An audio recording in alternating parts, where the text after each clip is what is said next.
My sister stole my mate, and I let her. Chapter 2: Cold and Empty. Seraphina's POV. Dad, where are you? A familiar voice shattered the silence of the hallway. Every head turned toward the source of the sound. When Celeste appeared, my heart sank. Her golden hair streamed behind her, and her cheeks were flushed from running. Tears welled in her eyes, but even grief couldn't dull her beauty. She brushed past me, just as she had 10 years ago, without even a glance. Almost instinctively, I turned to Kieran. His mouth hung open as he stared at Celeste, as if she were a dream he was terrified to wake from. The raw yearning in his eyes answered the question that had haunted me for a decade. His heart had never belonged to me. "Tell me I'm not too late," Celeste pleaded, her voice breaking. I saw my mother shake her head beside Ethan. "Oh God." Celeste's sob tore through the air, and her body went limp. Kieran moved faster than any wolf should. He caught her before she hit the ground, clutching her tightly in his arms. My mother and brother joined them, folding into an embrace, a perfect picture of a grieving family. A picture I had never been part of. Whenever Celeste appeared, I vanished. I couldn't keep pretending that I still belonged with them, that I was still Kieran's Luna. I had to do something. I opened the car door and slid inside. I'd thought my father's death might ease the distance between us, but all it did was give them someone new to blame. None of them had ever bothered to uncover what really happened 10 years ago. I exhaled. I couldn't leave Daniel home alone for too long. He was 9 now, but it was still dangerous. He was Kieran's heir, and rogues might seize any chance to strike. I pressed down on the gas pedal.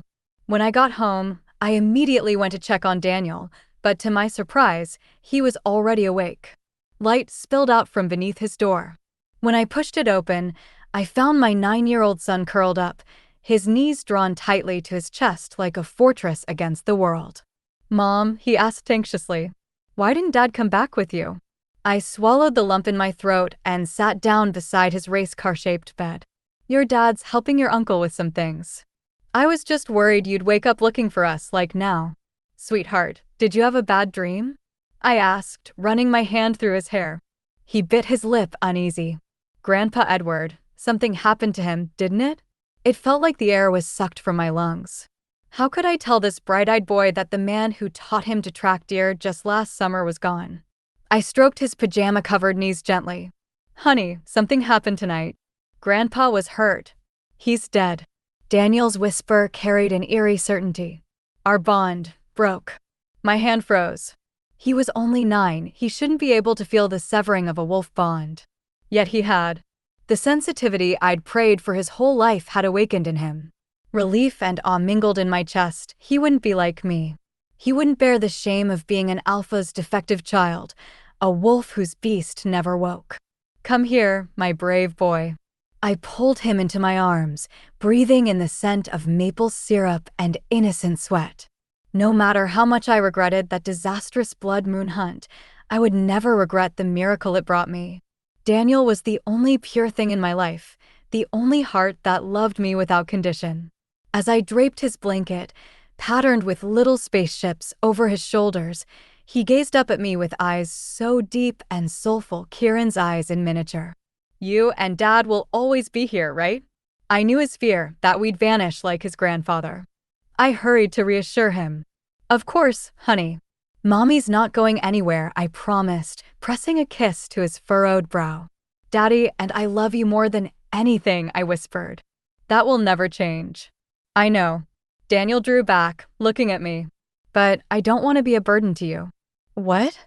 "Daniel, why would you say that?" I asked, alarmed. "You're not." "No, Mom." Daniel interrupted, his voice steady.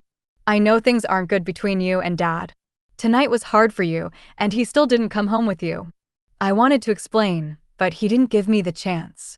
"You can get divorced, Mom." My mouth fell open. Of course, Daniel knew there were problems between Kieran and me. We'd tried to act perfect in public, but children could always sense the truth.